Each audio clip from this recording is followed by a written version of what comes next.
Hello and welcome to Investment Insight. Before we begin, make sure to subscribe and hit the like button. Now let's break down what's happening in the markets today in a clear and simple way. Yeah, and today's topic is really something that's flying under the radar for a lot of people. It really is. So I want you to imagine a 4,000-acre empty field over in the Philippines. Just dirt and grass right now, basically. Exactly, yeah, just an empty lot. But according to recent analysis, in the next few years, that specific patch of dirt might actually be the only thing keeping your smartphone, your internet connection, and even your bank functioning during a global crisis. Which sounds wild, I mean, when you just look at an empty field. Right. But Uh, that's what we're doing on this deep dive today. We are looking at a massive behind-the-scenes shift in global infrastructure. Because, for decades, the story of global economic power was all about who could pour the most concrete. Oh, absolutely. Who could build the biggest cargo ports, the longest highways? Exactly. But that era, it is totally over. The game has just fundamentally changed, and almost nobody is talking about the new rules. Yeah, and the shift is happening incredibly fast, too. If you want to understand where the markets are actually heading, we have to look at this new blueprint that's rolling out right now. Okay, so what does this new blueprint actually look like? Well, based on recent State Department statements and some really extensive Reuters reports from early 2026, the U.S., under the current Trump administration, is pioneering a completely new approach to global influence. Hmm. They are essentially abandoning that old traditional infrastructure competition, the concrete and the bridges. Right. Instead, they are building what they're calling an economic security platform.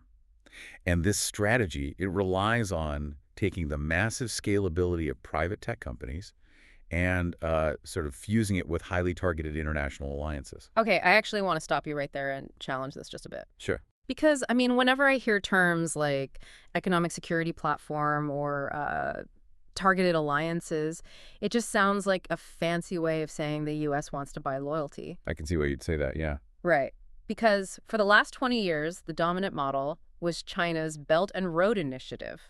And the U.S. heavily criticized that. But isn't the U.S. essentially just doing the exact same thing now? Just, throwing tech companies into the mix instead of construction crews. It is really easy to draw that parallel on the surface, but the underlying mechanics are completely different. Let's look at how the State Department is currently framing this. Okay, lay it out for me. So, according to a recent summary of remarks by Jacob Hellberg, he's a senior advisor at the State Department, the U.S. views the past 2 decades of that previous strategy as an attempt to, and this is a quote, buy the future with asphalt and debt. Wait, asphalt and debt? Yeah, asphalt and debt. It's a very deliberate phrasing. Okay, unpack that for me. What do they mean by that? Well, the reports indicate that while the old global infrastructure model was officially branded as connectivity, the U.S. perspective now firmly categorizes it as actual coercion. Coercion? How so? So the mechanism worked kind of like this. A developing nation decides they need a deep water port, or maybe a massive highway system.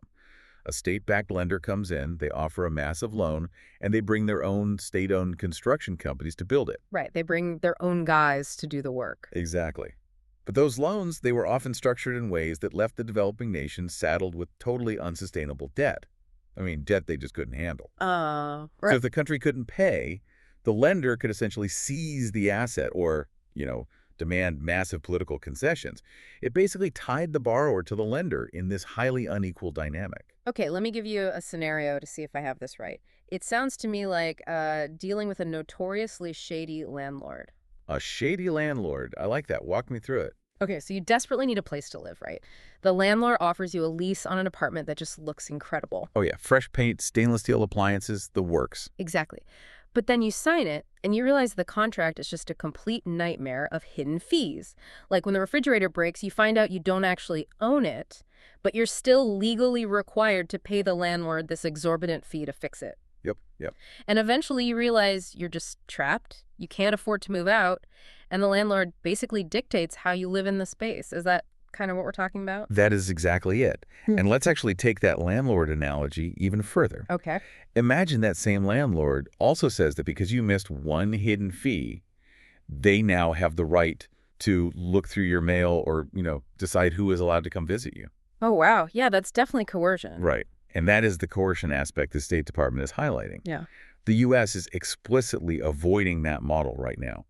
They are not trying to compete by offering bigger government loans or, building longer bridges. So if they aren't handing out loans and they aren't pouring concrete, how are they competing? I mean, you can't download a bridge. True.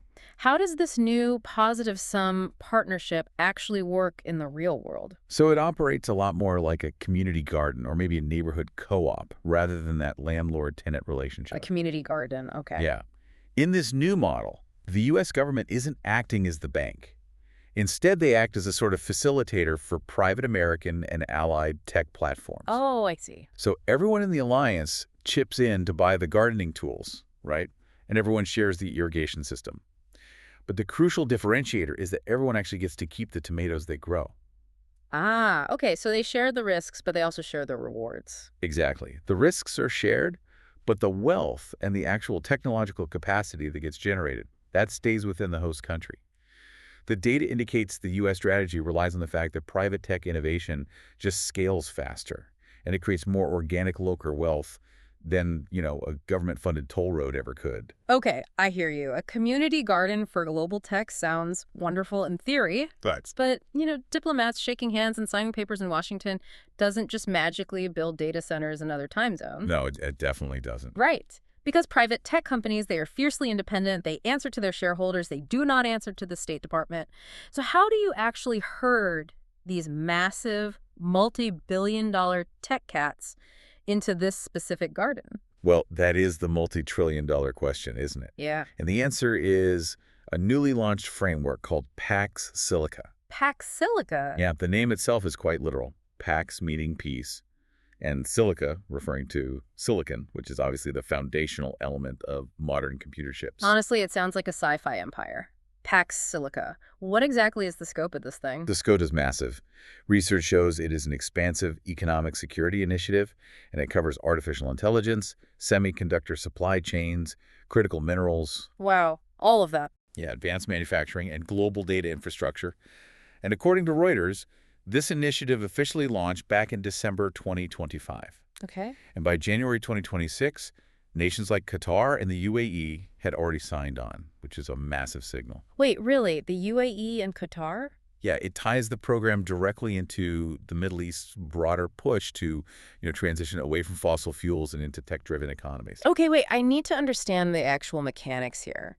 Because if countries like Qatar and the UAE are joining, what are they actually joining? Right, that's a fair question. Is this a military alliance? Like, is there a mutual defense pact for data centers now? No, and that is a very vital distinction to make. It's not a military treaty. Pax Silica is an operational framework. Operational framework. Think of it as a highly complex international zoning permit combined with a corporate prenuptial agreement. Okay, a zoning permit and a prenup. Exactly. Yeah. It dictates the nuts and bolts of global supply chains, where Yeah. facilities will be geographically distributed, which partner country handles the refining of critical minerals versus the packaging of microchips, Oh, I see. and how capital and infrastructure are coordinated across all these borders. I really want to dig into that prenup idea for a second. Let's do it. Because if I put myself in the shoes of a CEO at like a massive tech manufacturer, my biggest nightmare isn't the engineering of a new factory. My engineers can figure that part out. Of course. My nightmare is moving a $20 billion factory abroad, right? And then 3 years later, the local government changes its mind, passes some crazy new tax law, or worse, they just seize the factory entirely. You've hit the exact friction point of global capital right there. Yeah. For a CEO, the absolute primary barrier to international expansion is regulatory uncertainty. You want to know that the rules of the game are not going to change halfway through construction. Right, you need guarantees. Exactly. And- And Pax Silica is designed specifically to eliminate that fear How does it do that, though? by harmonizing export controls, standardizing investment rules, and creating this unified political guarantee among member nations. If the country signs on to Pax Silica, they are legally and diplomatically committing to a stable, predictable rulebook for these tech companies. So it essentially acts as an insurance policy. It just removes that whole layer of geopolitical anxiety. It does more than just provide insurance, honestly. It creates a literal premium on assets that are located within member countries. A premium. Yeah. If a country is inside the Pax Silica framework, global capital starts viewing it as a safe zone. So investments there, whether we're talking about industrial parks, automated ports, or advanced cooling facilities for servers, they suddenly become exponentially more attractive to private investors. Because the risk profile drops. Exactly. The risk profile drops, so the capital just floods in. All right, so we have the theory and we have the framework. But I am a naturally skeptical person. Yeah, I know you are. I want to see this actually happening in the dirt. Is anyone actually building this out yet? Yes. We are actually seeing the first major real-world laboratory for this exact framework right now. As of an April 17th Reuters report, the Philippines officially became the 13th member of Pax Silica. Oh, wow. The 13th. Yeah, and they are moving aggressively. The U.S. and the Philippines have announced plans for a 4,000-acre industrial hub in New Clark City. Okay, 4,000 acres. I mean, that is not a small pilot project. That is literally the size of a small city. It is a massive footprint, and it's strategically located within the Luzon Economic Corridor just north of Manila.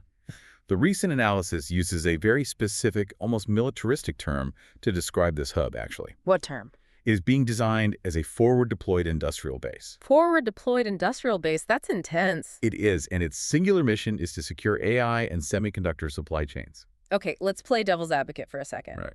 Out of all the locations on the global map, why the Philippines? Like, if you were trying to build the most advanced AI supply chain in the entire world, why place this massive forward-deployed base there? Well, the research points to a very specific convergence of factors. First, from a purely geopolitical standpoint, the Philippines is a long-standing treaty ally of the U.S. Right.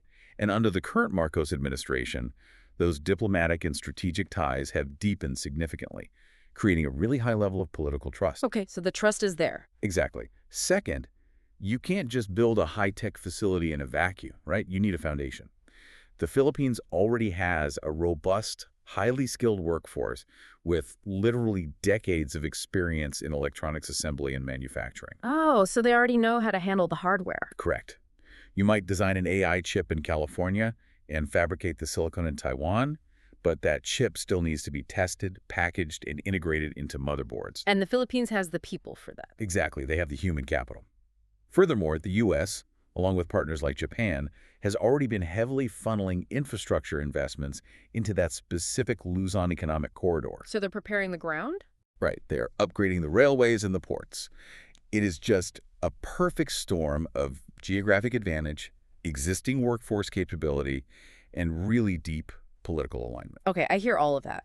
But let me throw a bucket of cold water on this for a second. Bring on the cold water. Because for anyone listening right now who is currently, like, opening another tab on their browser to go buy up commercial real estate in New Clark City, we really need to talk about execution risks. Absolutely. The gap between a political announcement and a functioning factory is often years, and it's fraught with peril. Exactly. I think about it a lot like local politics. We have all seen a city mayor stand behind a podium, cut a giant red ribbon with those oversized scissors, and announce a massive new innovation tech park on some empty lot on the edge of town. Oh yeah, happens all the time. Right. The land is officially zoned, the politicians are all smiling for the cameras, and the local news runs a glowing segment on it. It all looks fantastic on television. But as an investor, you cannot cash a ribbon-cutting ceremony.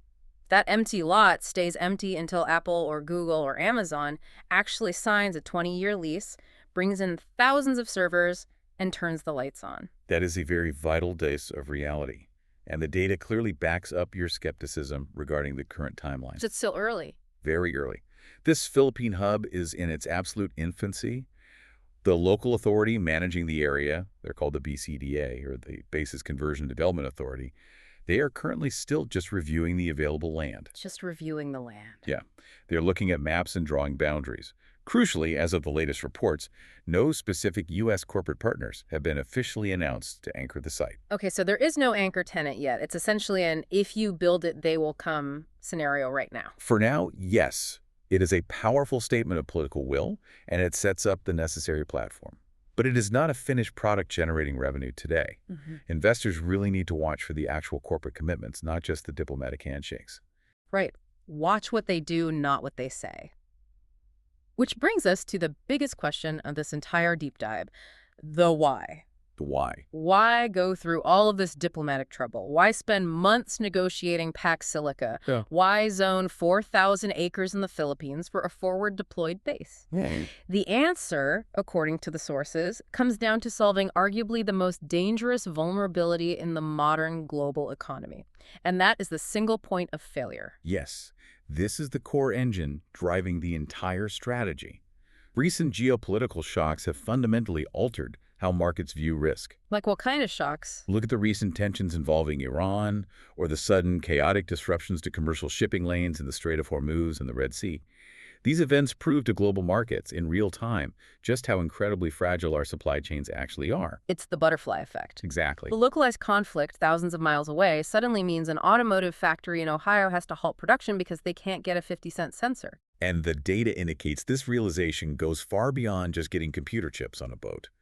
The global economy is finally viewing technology as an unbroken chain. An unbroken chain. Yeah, you cannot just secure the factory that makes the chip. You have to secure the mines that pull the raw critical minerals out of the ground. You have to secure the facilities that refine those minerals. Right. You need massive, uninterrupted power grids just to run the AI processing.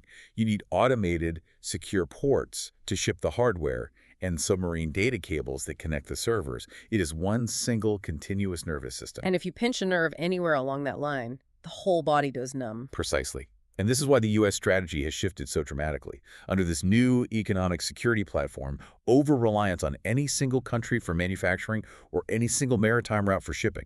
It is no longer viewed simply as an economic bottleneck. What is it viewed as then? It is now officially classified as a severe national security threat. The U.S. and its allies simply cannot afford for the nervous system to be pinched. You know, think about your home internet for a second. We have all been there. You buy a slightly cheaper router from some random brand online just to save 50 bucks. Right. Terrible idea. But every time it rains or every time you get on a crucial Zoom call for work, the connection drops for 10 minutes. It is infuriating. The absolute worst. Eventually, you reach a breaking point. You decide you are willing to pay a premium. You will spend double the money for a top-of-the-line router that you know is never, ever going to drop the signal, no matter what happens outside. Exactly. Right now, on a global multi-trillion-dollar scale, the market is tired of the internet dropping. They are actively looking to buy the premium router.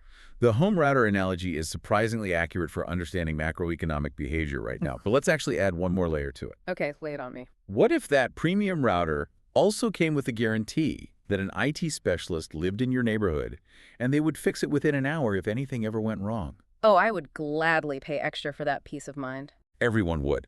And that is how the fundamental question driving global corporate investment has completely changed. For decades, the only question that mattered in boardrooms was, where is the absolute cheapest place on earth to manufacture this product? The race to the bottom for labor and materials. That era is definitively over. The new question dominating boardrooms today is, where is our supply chain least likely to be cut off? Capital is moving from seeking the lowest cost to seeking the highest resilience. That is a massive paradigm shift. I mean, it completely rewrites how we value global real estate and infrastructure. It changes everything about how capital flows over the next decade. Countries that secure membership inside the Pax Silica framework, places like the Philippines, the UAE, Qatar, they are going to benefit from what we can call a geopolitical uptime premium. Geopolitical uptime premium. I like that. Because they are now part of a trusted, redundant, politically guaranteed network, major tech companies will willingly pay more to operate there. They are paying for the assurance that their factories won't be nationalized and their shipping lanes won't be embargoed. And on the flip side of that, what happens to the countries that don't get the invite to Pax Silica? Conversely, countries that remain outside of these trusted networks are going to face a severe structural discount. The global market will view them as inherently riskier. They are the cheap router. Oh, wow. Yeah. Even if their labor is cheaper, the risk of a catastrophic supply chain failure makes the investment mathematically unviable. So if I am an investor looking at the markets today, pouring money into a generic concrete company or a traditional real estate developer in an emerging market, that might not be the safe bet it used to be. Far from it. The real value, the massive growth potential, is found in tech-layered infrastructure located within these allied zones. We are talking about companies that build advanced liquid cooling systems for hyperscale data centers. Right. We were talking about next-generation packaging facilities for semiconductors. We were talking about companies that construct secure, localized, green power grids. That is where the geopolitical uptime premium will actually be realized as hard revenue. Okay, we have covered a massive amount of ground today, and the geopolitical landscape is clearly shifting as we speak. Let's do a quick recap to bring all these moving parts together for you. We are witnessing the definitive end of the old asphalt and debt era of global infrastructure. Yeah. The days of buying influence with public loans and poured concrete are fading. In its place, we are seeing the rise of tech-powered, positive-sum ecosystems spearheaded by the U.S.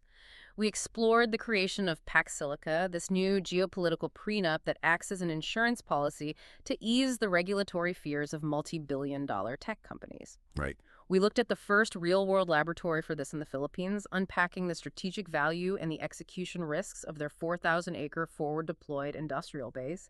And finally, we broke down the ultimate goal driving all of this, fixing the single point of failure in global supply chains to capture that highly valuable geopolitical uptime premium. It is nothing short of a profound restructuring of the global economic map.